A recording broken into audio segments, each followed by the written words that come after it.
Hello student, lesson এডটেকের পক্ষ থেকে আজকের ক্লাসে তোমাদের সবাইকে স্বাগতম জানাচ্ছি। আমি পাশে আছি তোমাদের অপূর্ব স্যার। আজকের ক্লাসে আমরা মাইটোসিসের টেলোফেজ পর্যায়টি দেখব, উদ্ভিদ কোষ এবং প্রাণী কোষে সাইটোকাইনেসিস দেখব, মাইটোসিসের গুরুত্বটি দেখব এবং অনিয়ন্ত্রিত মাইটোসিসের ফলাফলগুলো জানতে চেষ্টা করব। আসো আমরা ক্লাসটি শুরু করি। আমরা প্রথমেই মাইটোসিসের টেলোফেজ পর্যায়টি দেখব। টেলোফেজ, টেলোফেজের অন্য নাম কি? অপর নামটা হচ্ছে অন্তঃপর্যায়। টেলোফেজকে কেন অন্তঃপর্যায় বলা হচ্ছে? কারণ টেলোফেজ দুটি গ্রিক শব্দ টেলো এবং ফেস হতে এসেছে। টেলোফেজ দুটি গ্রিক শব্দ টেলো এবং ফ্রেস হতে এসেছে, তাই টেলোফেজকে বলা হচ্ছে কি? অন্তঃপর্যায়। গ্রিক টেলো কথাটার অর্থ হচ্ছে অন্ত এবং ফেজ কথাটার অর্থ হচ্ছে কি? পর্যায় বা দশা। এই জন্য আমরা টেলোফেজকে কি বলবো? টেলোফেজকে বলবো কি? অন্তঃপর্যায়। আবারও বলি, শোনো, টেলোফেজ শব্দটি দুটি গ্রিক শব্দ টেলো এবং ফেস হতে এসেছে, যার টেলো অর্থ হচ্ছে অন্ত এবং ফেস অর্থ হচ্ছে কি? পর্যায়।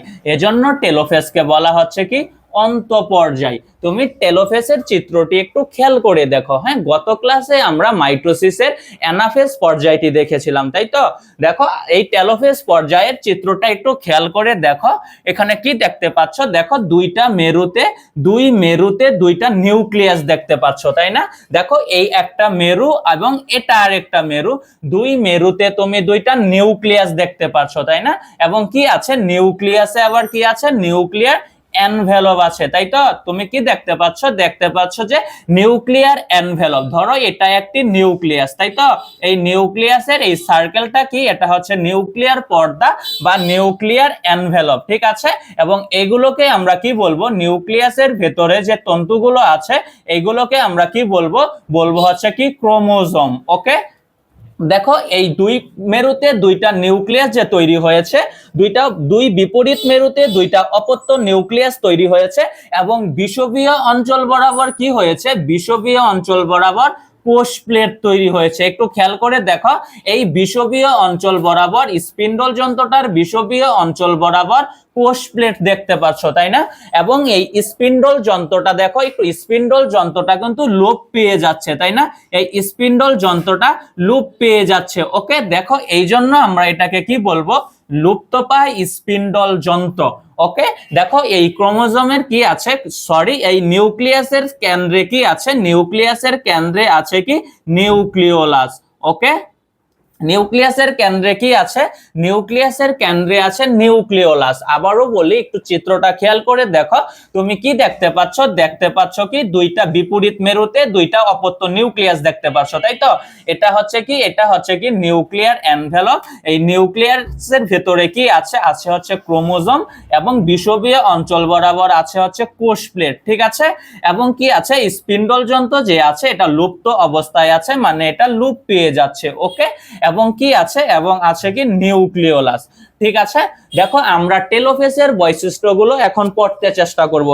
টেলোফেজের বৈশিষ্ট্যগুলো আমরা মনে রাখবো কি? রাবার টেনে ছেড়ে দেয়া। একটা রাবার নিব আমরা, রাবারটাকে কি করব? রাবার টেনে ধরা। রাবারকে আমরা কি করব? টেনে ধরা। টেলোফেজের বৈশিষ্ট্যগুলো আমরা মনে রাখবো কি? একটা রাবার টেনে ধরা।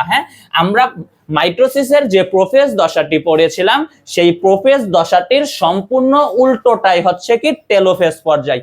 আবারও বলছি, শোনো, আমরা মাইটোসিসের যে প্রোফেজ দশাটি পড়েছিলাম, প্রোফেজ দশার বিপরীত দশাটাই হচ্ছে কি? টেলোফেজ দশা, ঠিক আছে? আমরা প্রোফেজ দশাতে কি পড়েছিলাম? বৈশিষ্ট্যগুলো একটা রাবারকে টান দিয়ে ছেড়ে দিয়েছিলাম, এমন ভাবে আমরা বৈশিষ্ট্যগুলো মনে রেখেছিলাম। আর টেলোফেজের বৈশিষ্ট্যগুলো আমরা কিভাবে মনে রাখবো? একটা রাবারকে টান দিয়ে ধরে রাখবো। আবারও বলছি, শোনো, আমরা একটা রাবারকে টান দিয়ে ধরে রাখবো। ওকে, দেখো, 1 নম্বর বৈশিষ্ট্যটা তুমি একটু দেখো। এখানে কি বলেছে? ক্রোমোজোম গুলো দুই বিপরীত মেরুতে পৌঁছালে টেলোফেজ দশা শুরু হয়। ক্রোমোজোম গুলো কি? দুই বিপরীত মেরুতে যখন পৌঁছে যাবে তখন টেলোফেজ দশাটা শুরু হবে। আমরা অ্যানাফেজ দশাতে পড়েছিলাম কি? ক্রোমোজোম গুলো দুই বিপরীত মেরুর দিকে কি হয়? গতিশীল থাকে। এই জন্য অ্যানাফেজকে বলা হতো গতি পর্যায়। এই ক্রোমোজোম গুলো যখন দুই বিপরীত মেরুতে পৌঁছে যাবে, ক্রোমোজোমগুলো যখন দুই বিপরীত মেরুতে গিয়ে স্থির হয়ে যাবে তখন টেলোফেজ দশাটা শুরু হবে। তোমাকে এই কথাটাই বলেছে 1 নম্বর পয়েন্টে। আবারও বলছি শোনো, আমরা অ্যানাফেজ দশায় পড়েছিলাম যে ক্রোমোজোমগুলো দুই বিপরীত মেরুর দিকে গতিশীল থাকে, যেটাকে বলেছিলাম যে ক্রোমোজোমের গতি চলন, তাই তো? বিপরীত দিকে ক্রোমোজোমের আমরা চলন মানে কি মেরুর দিকে, যেটাকে আমরা ক্রোমোজোমের চলন বলেছিলাম, তাই না? এটা অ্যানাফেজে ছিল। যখন এই ক্রোমোজোমগুলো যখন বিপরীত মেরুতে, দুইটা বিপরীত মেরুতে পৌঁছিয়ে স্থির হয়ে যাবে তখন টেলোফেজ দশাটা শুরু হবে।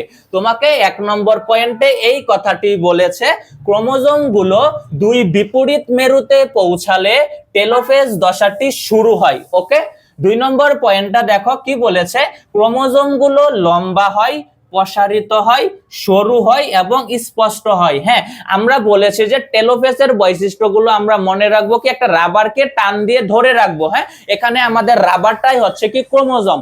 আমরা যদি একটা রাবারকে টান দিয়ে ধরে রাখি তাহলে কি হবে, রাবারটি কি হবে, প্রসারিত হবে, তাই না?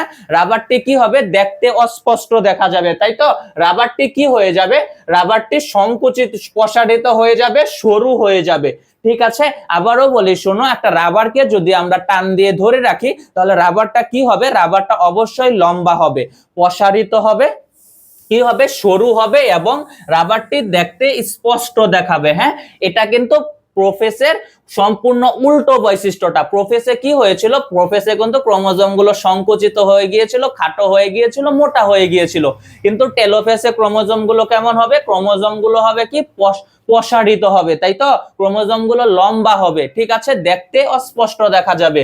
2 নম্বর পয়েন্টে এই কথাটি বলেছে, আশা করি বুঝতে পেরেছো। ঠিক আছে, দেখো 3 নম্বর বৈশিষ্ট্যে কি বলেছে, বলেছে যে ক্রোমোজোমগুলোর জল যোজন ঘটে। ক্রোমোজোমগুলোর কি ঘটে, জল যোজন ঘটে। যোজন কথাটার মানে হচ্ছে কি যুক্ত, মানে ক্রোমোজোমগুলোর সাথে পানি যুক্ত হবে। ঠিক আছে, ক্রোমোজোমগুলোর সাথে পানি যুক্ত হয় এবং রং ধারণ ক্ষমতা হারায়। হ্যাঁ, দেখো ক্রোমোজোমে যখন পানি থাকবে, তাই তো, যখন ক্রোমোজোমগুলোর পানি যোজন ঘটবে মানে ক্রোমোজোমের সাথে যখন পানি যুক্ত হবে, তখন যদি ক্রোমোজোমের রং করা হয় তখন রংগুলো অবশ্যই ধুয়ে যাবে। হ্যাঁ, এই জন্যই বলা হয়েছে যে রংগুলো এই ধাপে ক্রোমোজোমের রং ধারণ ক্ষমতা হারিয়ে যাবে।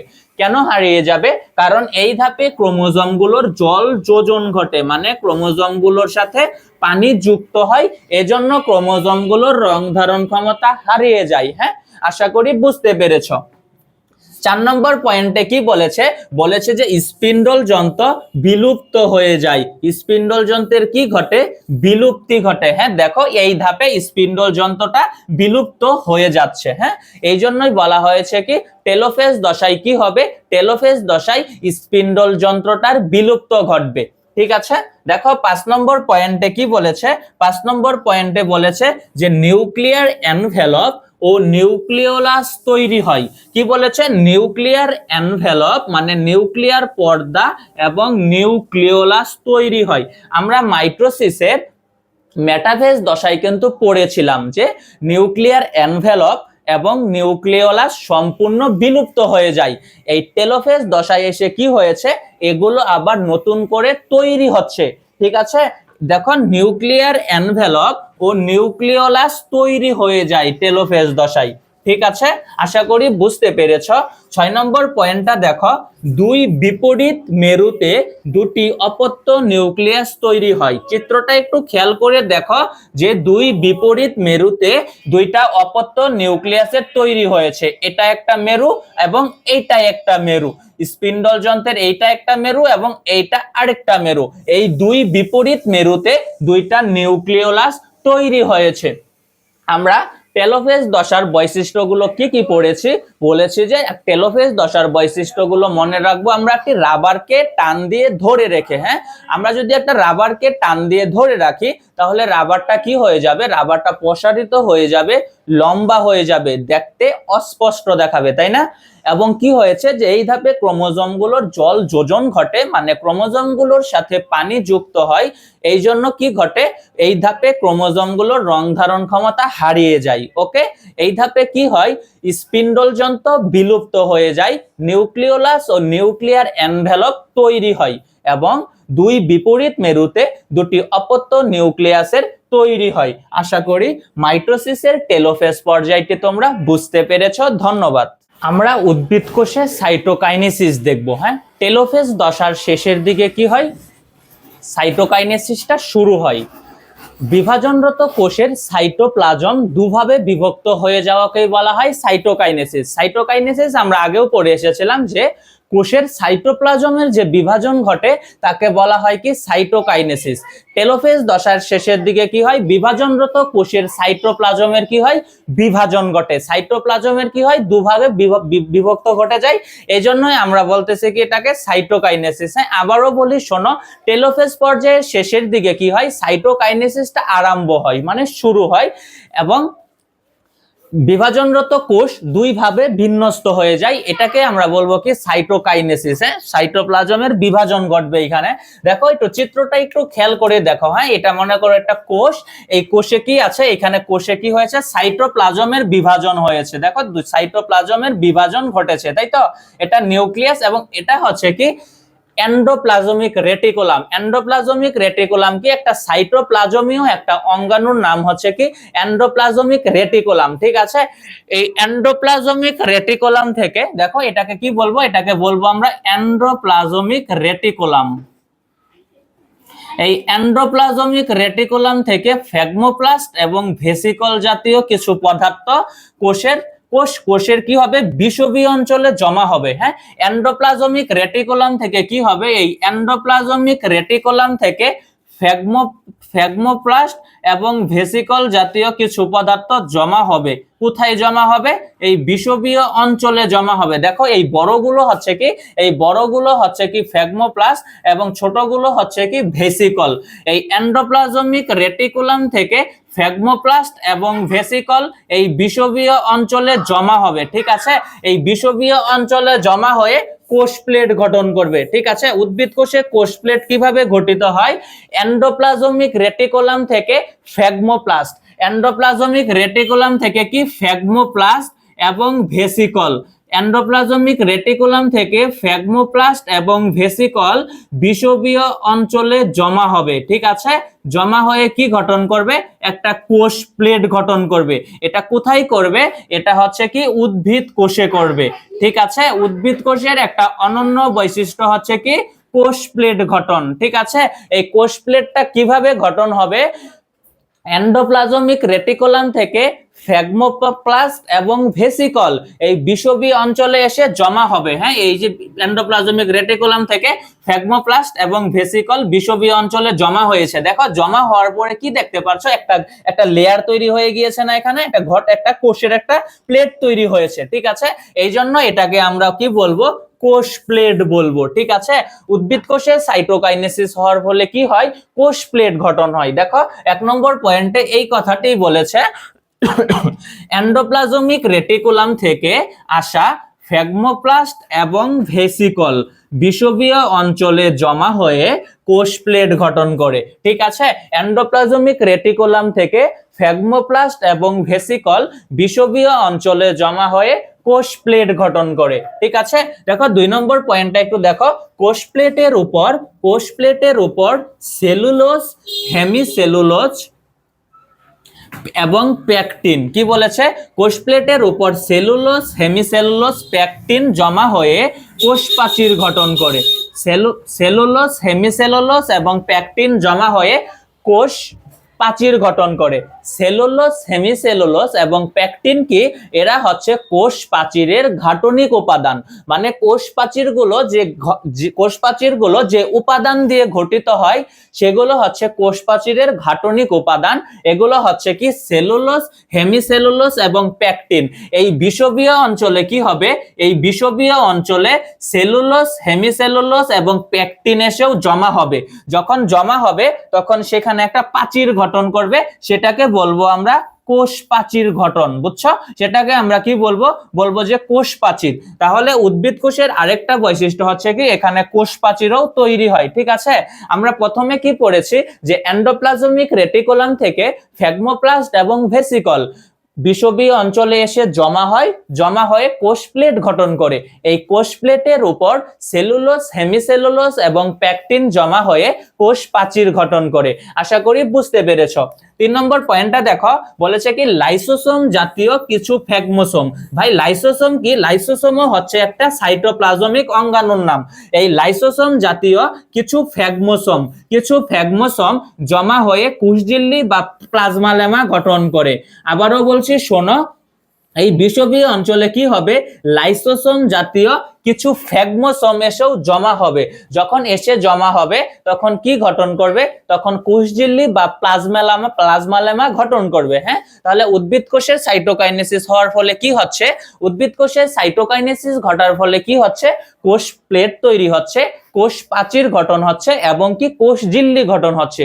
কোষ প্লেটটা কিভাবে গঠন হচ্ছে, কোষ প্লেট হচ্ছে কি বিষুবীয় অঞ্চলে এন্ডোপ্লাজমিক রেটিকুলাম থেকে ফ্যাগমোপ্লাস্ট এবং ভেসিকল এসে জমা হবে, তখন সেখানে কোষ প্লেট গঠন হবে, ঠিক আছে? এই কোষ প্লেটের উপর যখন সেলুলোজ, হেমিসেলুলোজ এবং প্যাকটিন এসে জমা হবে, এই কোষ প্লেটের উপর যখন সেলুলোজ, হেমিসেলুলোজ এবং প্যাকটিন এসে জমা হবে, তখন সেটা কোষ প্রাচীর গঠন করবে, ঠিক আছে? এবং সেখানে যখন লাইসোসোম জাতীয় কিছু ফ্যাগমোসোম এসে জমা হবে, তখন সেটা কোষঝিল্লি বা প্লাজমা লেমা গঠন করবে। হ্যাঁ, আশা করি উদ্ভিদ কোষের সাইটোকাইনেসিস তোমরা বুঝতে পেরেছো।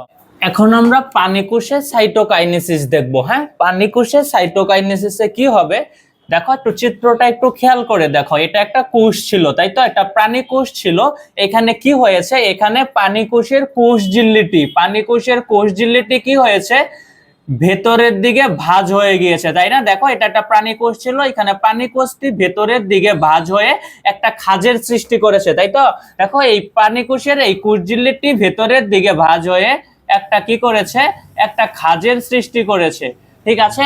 এই খাঁজ সৃষ্টি হওয়ার ফলে কি হবে, কোষটা কি হয়ে যাবে, দুইটা কোষ আলাদা হয়ে যাবে। এখন এখানে একটা কোষ আছে, যখন প্রাণী কোষের এই কোষঝিল্লিটি যখন ভেতরের দিকে ভাঁজ হয়ে খাঁজ সৃষ্টি করবে, তখন এক পর্যায়ে কি হবে, দুইটা আলাদা হয়ে যাবে এবং দুইটা অপত্য কোষের সৃষ্টি করবে। 1 নম্বর পয়েন্টটা একটু খেয়াল করে দেখো, কি বলেছে যে বিষুবীয় অঞ্চল বরাবর কোষঝিল্লিটি ভেতরের দিকে ঢুকে গিয়ে খাঁজ সৃষ্টি করে। হ্যাঁ, দেখো, এই বিষুবীয় অঞ্চল বরাবর কি হয়েছে, এই বিষুবীয় অঞ্চল বরাবর কোষঝিল্লিটি ভিতরের দিকে একটু ঢুকে গিয়েছে, তাই তো? ঢুকে গিয়ে কি তৈরি করেছে, একটা খাঁজ সৃষ্টি করেছে, ঠিক আছে? ফলে কোষটি দুভাবে ভাগ হয়ে যাবে, দুই ভাগে ভাগ হয়ে যাবে। প্রাণী কোষের সাইটোকাইনেসিসটা কি হবে, কিভাবে হবে, হচ্ছে বিষুবীয় অঞ্চল বরাবর কোষঝিল্লিটি ভেতরের দিকে ঢুকে গিয়ে খাঁজ সৃষ্টি করবে। এই খাঁজ সৃষ্টি হওয়ার ফলে কি হবে, কোষটি দুভাগে ভাগ হয়ে যাবে। তোমাকে 1 নম্বর পয়েন্টে এই কথাটি বলেছে। দেখো, 2 নম্বর পয়েন্টটা একটু খেয়াল করে দেখো, কোষঝিল্লিতে অবস্থিত অ্যাক্টিন ও মায়োসিন প্রোটিনের কারণে, কি বলেছে, কোষঝিল্লিতে অবস্থিত অ্যাক্টিন ও মায়োসিন প্রোটিনের কারণে খাঁজের সৃষ্টি হয়। এখানে প্রাণী কোষে কোষঝিল্লিটা ভেতরের দিকে ঢুকে গিয়ে খাঁজ কেন সৃষ্টি করেছে, কারণ কোষঝিল্লিতে অবস্থিত অ্যাক্টিন ও মায়োসিন প্রোটিন এই খাঁজ তৈরিতে সাহায্য করেছে, ঠিক আছে? কোষঝিল্লিতে অবস্থিত অ্যাক্টিন ও মায়োসিন প্রোটিনের কারণে প্রাণী কোষে কি তৈরি হয়, খাঁজ সৃষ্টি হয়, ঠিক আছে? কোষঝিল্লিতে অবস্থিত অ্যাক্টিন ও মায়োসিন প্রোটিনের কারণে কোষঝিল্লিতে খাঁজের সৃষ্টি হয়, ফলে কোষটা দুভাবে বিভক্ত হয়ে যায়। আশা করি প্রাণী কোষের সাইটোকাইনেসিসটা তোমরা বুঝতে পেরেছো। দেখো, আমরা এখন মুক্ত নিউক্লিয়ার বিভাজন বলতে কি বোঝাই এটা একটু বুঝতে চেষ্টা করব। হ্যাঁ, এখানে নামের মাঝে সংজ্ঞাটা আছে। দেখো, মুক্ত নিউক্লিয়ার বিভাজন মানে নিউক্লিয়াসটা মুক্তভাবে বিভাজন হবে, নিউক্লিয়াসটার বারবার শুধু বিভাজন ঘটবে, ঠিক আছে? এটাকে আমরা কি বলবো, মুক্ত নিউক্লিয়ার বিভাজন। সংজ্ঞাটা একটু খেয়াল করে দেখো, সাইটোকাইনেসিস না হয়ে বারবার ক্যারিওকাইনেসিস চলতে থাকলে, কি বলেছে, সাইটোকাইনেসিস না হয়ে বারবার ক্যারিওকাইনেসিস চলতে থাকলে তাকে মুক্ত নিউক্লিয়ার বিভাজন বলে। আমরা সাইটোকাইনেসিস কি পড়েছিলাম?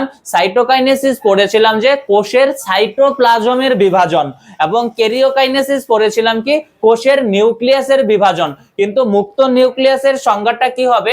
এখানে সাইটোকাইনেসিস হবে না, বারবার শুধু ক্যারিওকাইনেসিস ঘটবে, মানে বারবার নিউক্লিয়াসের বিভাজন ঘটবে। তখন সেটাকে আমরা কি বলবো? বলবো কি মুক্ত নিউক্লিয়ার বিভাজন। আবারও বলছি শোনো, এই মুক্ত নিউক্লিয়ার বিভাজনে কি হবে? সাইটোকাইনেসিস ঘটবে না, মানে সাইটোপ্লাজমের কোনো বিভাজন ঘটবে না, শুধুমাত্র বারবার ক্যারিওকাইনেসিস চলতে থাকবে, বারবার নিউক্লিয়াসের বিভাজন চলতে থাকবে। এটাকে আমরা কি বলবো? বলবো কি মুক্ত নিউক্লিয়ার বিভাজন। মুক্ত নিউক্লিয়ার বিভাজন কাকে বলে? সাইটোকাইনেসিস না হয়ে বারবার ক্যারিওকাইনেসিস চলতে থাকলে তাকে আমরা বলবো কি মুক্ত নিউক্লিয়ার বিভাজন। এই মুক্ত নিউক্লিয়ার বিভাজনের উদাহরণকে কিছু শৈবাল, ছত্রাক, উদ্ভিদ এবং প্রাণী, তাই তো?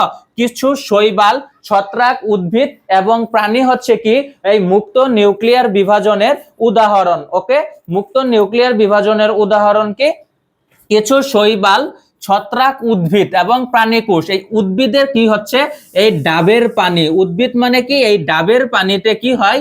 এই ডাবের পানিতেও মুক্ত নিউক্লিয়ার বিভাজন হয়। ঠিক আছে, এই উদ্ভিদের উদাহরণটা কি দিয়েছে? দিয়েছে ডাবের পানি। হ্যাঁ, এটা এমসিকিউ এর জন্য অনেক গুরুত্বপূর্ণ যে ডাবের পানিতে কি হয়? মুক্ত নিউক্লিয়ার বিভাজন হয়, মানে বারবার ক্যারিওকাইনেসিস চলতে থাকে, বহু নিউক্লিয়াস তৈরি হয়। ঠিক আছে, আশা করি বুঝতে পেরেছো।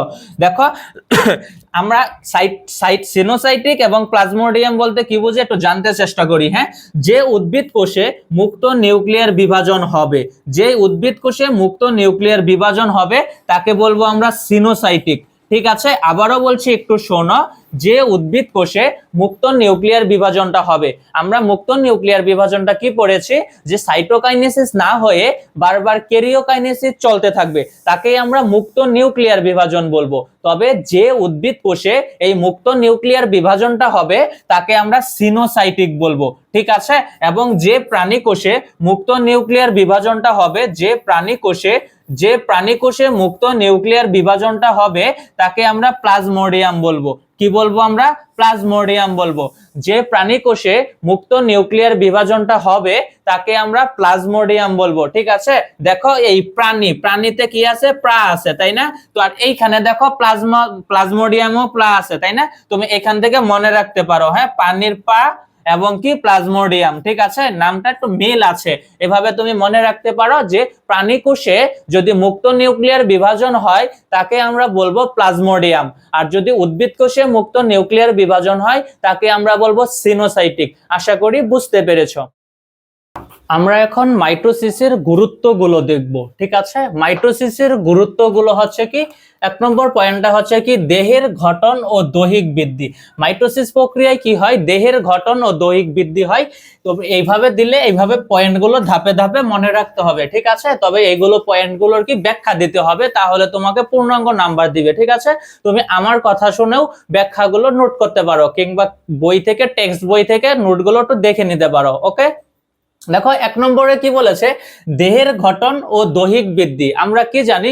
বহুকোষী জীবে জাইগোট কি হয়? বহুকোষী ভ্রূণে পরিণত হয়। ঠিক আছে, সেই বহুকোষী ভ্রূণ থেকে কি হয়? বহুকোষী জীবের দেহ গঠন হয়। এভাবে কি করে? মাইটোসিস দেহের গঠন ও দৈহিক বৃদ্ধিতে সাহায্য করে। আবারও বলি শোনো, জাইগোট কি হয়? এককোষী জাইগোট বহুকোষী ভ্রূণে পরিণত হয় মাইটোসিস প্রক্রিয়ার মাধ্যমে। ঠিক আছে, এবং সেখান থেকে কি হয়? বহুকোষী জীবের সৃষ্টি হয়। এভাবে মাইটোসিস দেহের দৈহিক বৃদ্ধিতে সাহায্য করতেছে। ঠিক আছে, দুই নম্বর পয়েন্টটা দেখো, ক্ষতস্থান পূরণ।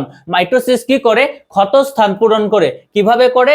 দেহের কোথাও বহুকোষী জীবের সমস্ত ক্ষতস্থান মাইটোসিস প্রক্রিয়ায় কি হয়? পূরণ হয়। ওকে, তিন নম্বর বলেছে কি ক্রমাগত ক্ষয়পূরণ। হ্যাঁ, ক্রমাগত ক্ষয়পূরণ মানে কি অটোমেটিক কোষের ক্ষয় হয়। হ্যাঁ, আমাদের দেহের কি আছে? আরবিসি, লোহিত রক্তকণিকা। ঠিক আছে, আরবিসি, রেড ব্লাড কর্পাসল। ঠিক আছে, কর্পাসল এবং কর্নিয়ার কিছু কোষ আছে। হ্যাঁ, চোখের কর্নিয়ার কি আছে? কিছু কোষ আছে, যেগুলো কি হয়? ক্রমাগত ক্ষয়পূরণ হয়ে যাচ্ছে। ঠিক আছে, মাইটোসিস কি করে? সেইগুলো ক্রমাগত ক্ষয়পূরণ হওয়া কোষের কি করে, বৃদ্ধিটা আবার নিয়ন্ত্রণ করে। ঠিক আছে, এই যে 4 নম্বর পয়েন্টে এই কথাটা বলেছে, পুনরুৎপাদন মানে কি, যেই কোষগুলো ক্ষয়প্রাপ্ত হয়ে গিয়েছে সেগুলোর কি করে, মাইটোসিস পুনরুৎপাদন করে, আবার পুনরায় তৈরি করে। আশা করি বুঝতে পেরেছো। 5 নম্বর পয়েন্টে কি বলেছে, নির্দিষ্ট আকার ও আয়তন রক্ষা। মাইটোসিস প্রক্রিয়ায় কি হয়, মাইটোসিস প্রক্রিয়ায় বিভাজনের ফলে দেহকোষে কি হয়, দেহকোষের নির্দিষ্ট আকার, আয়তন এবং গুণাগুণ গুলো কি হচ্ছে, রক্ষিত হচ্ছে বা বজায় থাকতেছে। ওকে, 6 নম্বর পয়েন্ট কি বলেছে, সাইটোপ্লাজম ও নিউক্লিয়াসের ভারসাম্য রক্ষা। হ্যাঁ, মাইটোসিস প্রক্রিয়ায় বিভাজনের ফলে কোষের কি হচ্ছে, কোষের সাইটোপ্লাজম ও নিউক্লিয়াসের মধ্যকার ভারসাম্য রক্ষিত হচ্ছে। 7 নম্বর দেখো, ক্রোমোজোমের সমতা রক্ষা। ক্রোমোজোমের সমতা রক্ষাটা কি, মাইটোসিস প্রক্রিয়ায় আমরা কি জানি, নিউক্লিয়াস ও ক্রোমোজোম উভয়ই একবার করে বিভাজিত হয়েছিল, তাই তো। এখানে ক্রোমোজোমের সমতা বলতে কি বুঝিয়েছে, মানে কি দেহকোষে সমান সংখ্যক ক্রোমোজোম থাকবে। হ্যাঁ, বহুকোষী জীবের প্রতিটি দেহকোষে সমান সংখ্যক ক্রোমোজোম থাকবে, এটাকেই বলতেছে ক্রোমোজোমের সমতা রক্ষা। মাইটোসিস কি করে, ক্রোমোজোমের সমতা রক্ষা করে। 8 নম্বর পয়েন্টটা দেখো কি বলেছে, গুণগত বৈশিষ্ট্যের স্থিতিশীলতা রক্ষা। 8 নম্বর পয়েন্ট বলেছে কি, গুণগত বৈশিষ্ট্যের স্থিতিশীল রক্ষা। হ্যাঁ, মাইটোসিস প্রক্রিয়ায় কি হয়, বিভাজনের ফলে কি হয়, গুণগত বৈশিষ্ট্যের, বহুকোষী জীবের গুণগত বৈশিষ্ট্যের কি হয়, স্থিতিশীলতা রক্ষিত হচ্ছে। ওকে, 9 নম্বর কি বলেছে, জননাঙ্গের সৃষ্টি ও বৃদ্ধি। হ্যাঁ, মাইটোসিস প্রক্রিয়ায় কি হয়, মাইটোসিস প্রক্রিয়ায় জননাঙ্গের সৃষ্টি হয় এবং বৃদ্ধি হয়, এটা আমরা পূর্বে পড়েছিলাম। 10 নম্বর পয়েন্ট কি হয়েছে, বলেছে যে জনন কোষের সংখ্যা বৃদ্ধি। হ্যাঁ, আমরা পূর্বে পড়ে এসেছিলাম কি, যে শুক্রাণু আর ডিম্বাণু এগুলো হচ্ছে জনন কোষ, এগুলো তৈরি হয়, শুক্রাণু এবং ডিম্বাণু মানে জনন কোষ তৈরি হয় মিওসিসের মাধ্যমে, কিন্তু জনন কোষের সংখ্যা বৃদ্ধি হয় মাইটোসিস প্রক্রিয়ায়। ঠিক আছে, তাহলে আমরা কি বলবো, যে জনন কোষের যদি সংখ্যা বৃদ্ধি বলে, তাহলে আমরা ওইটাকে অবশ্যই বলবো কি, মাইটোসিস প্রক্রিয়ায় কি হয়, জনন কোষের সংখ্যা বৃদ্ধি হয়। ওকে, 11 নম্বর পয়েন্টটা দেখো, এখানে বলেছে কি, বংশবৃদ্ধির কথা। হ্যাঁ, এককোষী সুকেন্দ্রিক কিছু জীব আছে, এককোষী সুকেন্দ্রিক জীবে কি হয়, মাইটোসিস প্রক্রিয়ায় বংশবৃদ্ধি ঘটে।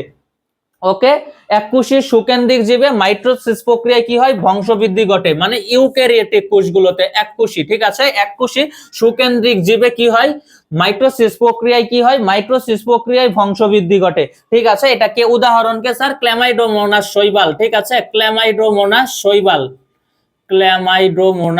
শৈবাল। তাহলে 11 নম্বর পয়েন্টে কি বলেছে, বংশবৃদ্ধির কথা বলেছে। ঠিক আছে, বংশবৃদ্ধি কি হচ্ছে, এককোষী সুকেন্দ্রিক জীবে মাইটোসিস প্রক্রিয়ায় বংশবৃদ্ধি হচ্ছে। ঠিক আছে, এটার উদাহরণকে ক্ল্যামাইডোমোনাস শৈবাল। ওকে, 12 নম্বর পয়েন্টটা কি বলেছে, যে অনিয়ন্ত্রিত মাইটোসিস। হ্যাঁ, যদি মাইটোসিস অনিয়ন্ত্রিত ভাবে হয়, তখন কি হবে, তখন আমাদের দেহে ক্যান্সার কিংবা টিউমার সৃষ্টি হবে। ঠিক আছে, অনিয়ন্ত্রিত মাইটোসিসের ফলে কি হয়, অনিয়ন্ত্রিত মাইটোসিসের ফলে তৈরি হয় হচ্ছে ক্যান্সার। ওকে, অনিয়ন্ত্রিত মাইটোসিসের ফলে ক্যান্সার তৈরি হয় এবং কি তৈরি হয়, এবং টিউমার তৈরি হয়। আশা করি বুঝতে পেরেছো। তাহলে মাইটোসিসের গুরুত্বগুলো আমরা কিভাবে কি পড়লাম, যে প্রথমটা ছিল কি, দেহের গঠন, মানে কি মাইটোসিস দেহের গঠন ও দৈহিক বৃদ্ধিতে সাহায্য করে। ওকে, পরে ক্রমাগত ক্ষয়পূরণ করে পুনরুৎপাদন করতেছে। ওকে, পরে কি করছে, কোষের নির্দিষ্ট আকার আয়তন রক্ষা করছে, সাইটোপ্লাজম ও নিউক্লিয়াসের ভারসাম্য রক্ষা করতেছে। ঠিক আছে, পরে জীবজগতের গুণগত বৈশিষ্ট্যের স্থিতিশীলতা রক্ষা করছে, জননাঙ্গের সৃষ্টি করতেছে, জননাঙ্গের বৃদ্ধি ঘটাচ্ছে, এবং কি জনন কোষের সংখ্যা বৃদ্ধিও ঘটাচ্ছে, এবং এককোষী সুকেন্দ্রিক জীবে মাইটোসিস বংশবৃদ্ধিও ঘটাচ্ছে, যেমন ক্ল্যামাইডোমোনাস শৈবাল। ওকে, এবং কি করছে, যদি অনিয়ন্ত্রিত মাইটোসিস হয়, তাহলে কি হবে, ক্যান্সার অথবা টিউমার সৃষ্টি হবে। আশা করি বুঝতে পেরেছো। হ্যাঁ, তুমি এই পয়েন্টগুলো কি এভাবে নোট করতে পারো এবং আমার কথা শুনেও লিখতে পারো। ঠিক আছে, কিংবা মাইটোসিসের বৈশিষ্ট্যগুলো তুমি টেক্সট বই থেকে একটু পড়ে নিতে পারো। এখন আমরা দেখব কি, অনিয়ন্ত্রিত মাইটোসিস। অনিয়ন্ত্রিত মাইটোসিসটা কেন হয়? ওকে, অনিয়ন্ত্রিত মাইটোসিসটা কেন হয় এবং এই অনিয়ন্ত্রিত মাইটোসিস হওয়ার ফলে কি হয়, আমরা এখন এটা একটু দেখব। ঠিক আছে, দেখো কি প্রথমে কি বলেছে, যে কোষচক্র নিয়ন্ত্রণ করে সাইক্লিন ও কাইনেস নামক প্রোটিন। কোষচক্র দুই ধরনের প্রোটিন দ্বারা নিয়ন্ত্রিত হয়, একটা হচ্ছে সাইক্লিন প্রোটিন, একটা হচ্ছে কাইনেস প্রোটিন। আমরা কোষচক্র পূর্বে পড়েছিলাম। কোষচক্র যেন কাকে বলে, যে একটি কোষের সৃষ্টি, এর বৃদ্ধি এবং পরবর্তীতে বিভাজন, এই তিনটি কাজ যে চক্রের মাধ্যমে সম্পন্ন হয়েছিল তাকে আমরা কোষ চক্র বলেছিলাম। ঠিক আছে, এই কোষ চক্রটাকে কে নিয়ন্ত্রণ করে?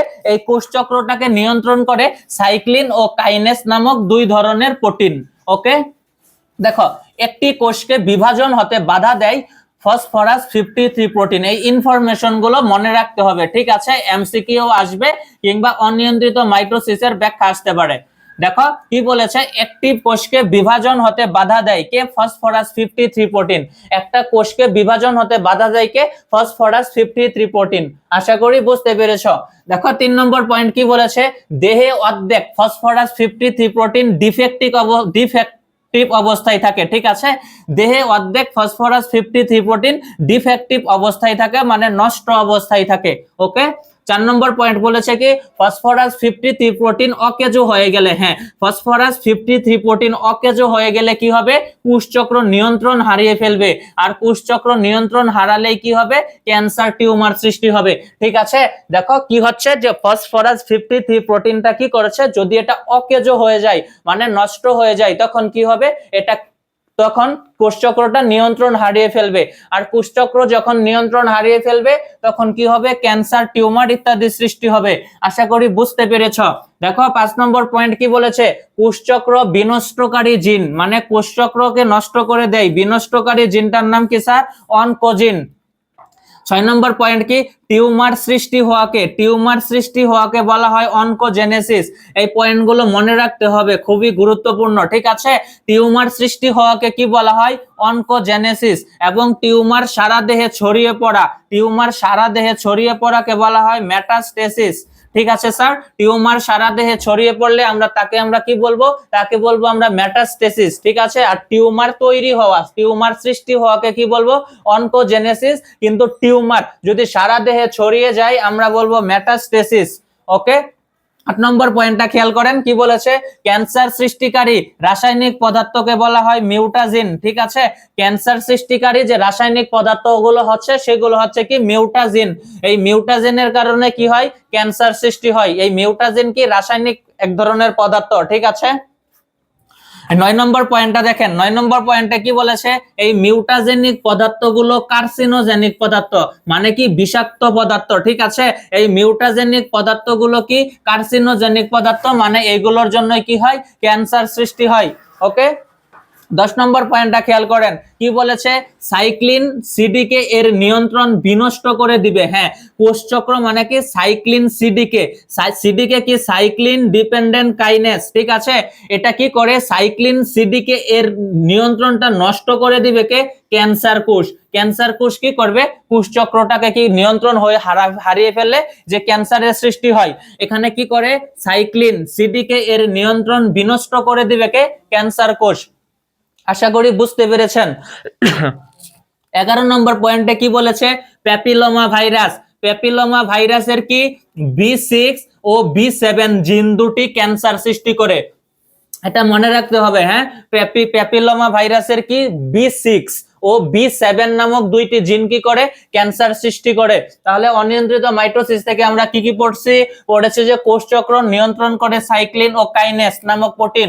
কোষচক্র যদি কি হয়? বিভাজন হতে বাধা দিবে কে? Phosphorus 53 protein. ফসফরাস 53 প্রোটিন কি করবে? আমাদের দেহে অর্ধেক বিনষ্ট থাকবে, মানে কি? নষ্ট অবস্থায় থাকবে, ডিফেক্টিভ থাকবে। যদি কি হয়? ফসফরাস 53 প্রোটিন অকেজো হয়ে যায়, তখন কি হবে? কোষচক্র নিয়ন্ত্রণ হারিয়ে ফেলবে, যার ফলে ক্যান্সার সৃষ্টি হবে। ঠিক আছে, 5 নম্বর পয়েন্ট কি? কোষচক্র বিনষ্টকারী জিনের নাম কি? অনকোজিন। টিউমার সৃষ্টি হওয়াকে কি বলবো আমরা? অনকোজেনেসিস বলবো। টিউমার সারা দেহে ছড়িয়ে পড়লে আমরা মেটাস্টেসিস বলবো। ক্যান্সার সৃষ্টিকারী রাসায়নিক পদার্থগুলো আমরা কি বলবো? মিউটাজিন বলবো। এই মিউটাজিনিক পদার্থগুলো কি স্যার? কার্সিনোজেনিক পদার্থ। সাইক্লিন সিডিকে এর যদি নিয়ন্ত্রণ বিনষ্ট করে দিবে কে? ক্যান্সার কোষ। ঠিক আছে, এবং প্যাপিলোমা ভাইরাস সর্বশেষ কি পড়েছি যে প্যাপিলোমা ভাইরাসের B6 ও B7 জিন দুটি কি করে? ক্যান্সার কোষ সৃষ্টি করে। আশা করি বুঝতে পেরেছ। আমরা এখন কোষের মৃত্যুটি দেখব। ঠিক আছে, জীবদেহে প্রতিদিন লক্ষ লক্ষ কোষ মারা যাচ্ছে। ঠিক আছে, কোষ দুইটা উপায়ে মারা যায়।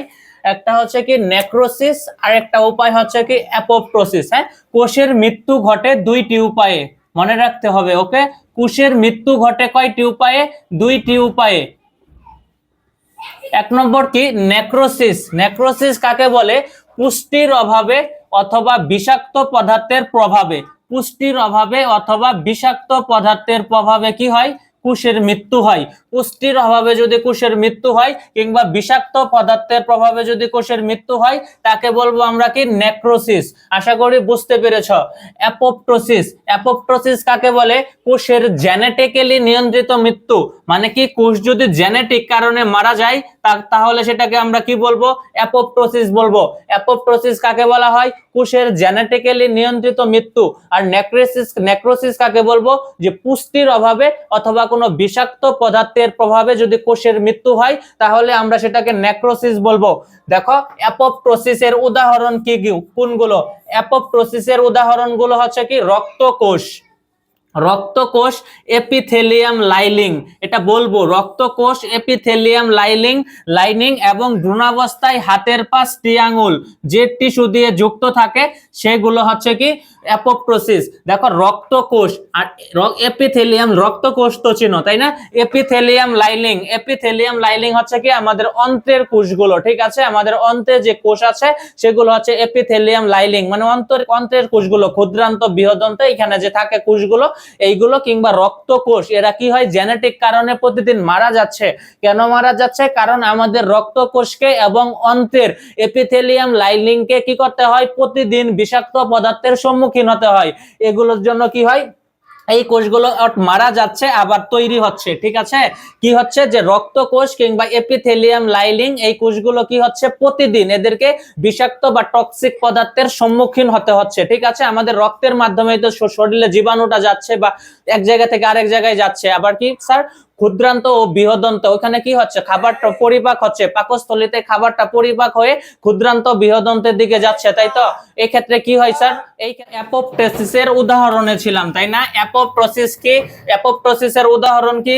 রক্তকোষ এপিথেলিয়াম লাইনিং কিংবা ভ্রূণাবস্থায় হাতের পাঁচটি আঙ্গুল যে টিস্যু দিয়ে যুক্ত থাকে। অ্যাপোপ্টোসিসে কি হয়? কোষের জেনেটিক্যালি মৃত্যু ঘটে, ঠিক আছে? রক্তকোষ বা এপিথেলিয়াম লাইনিং কি?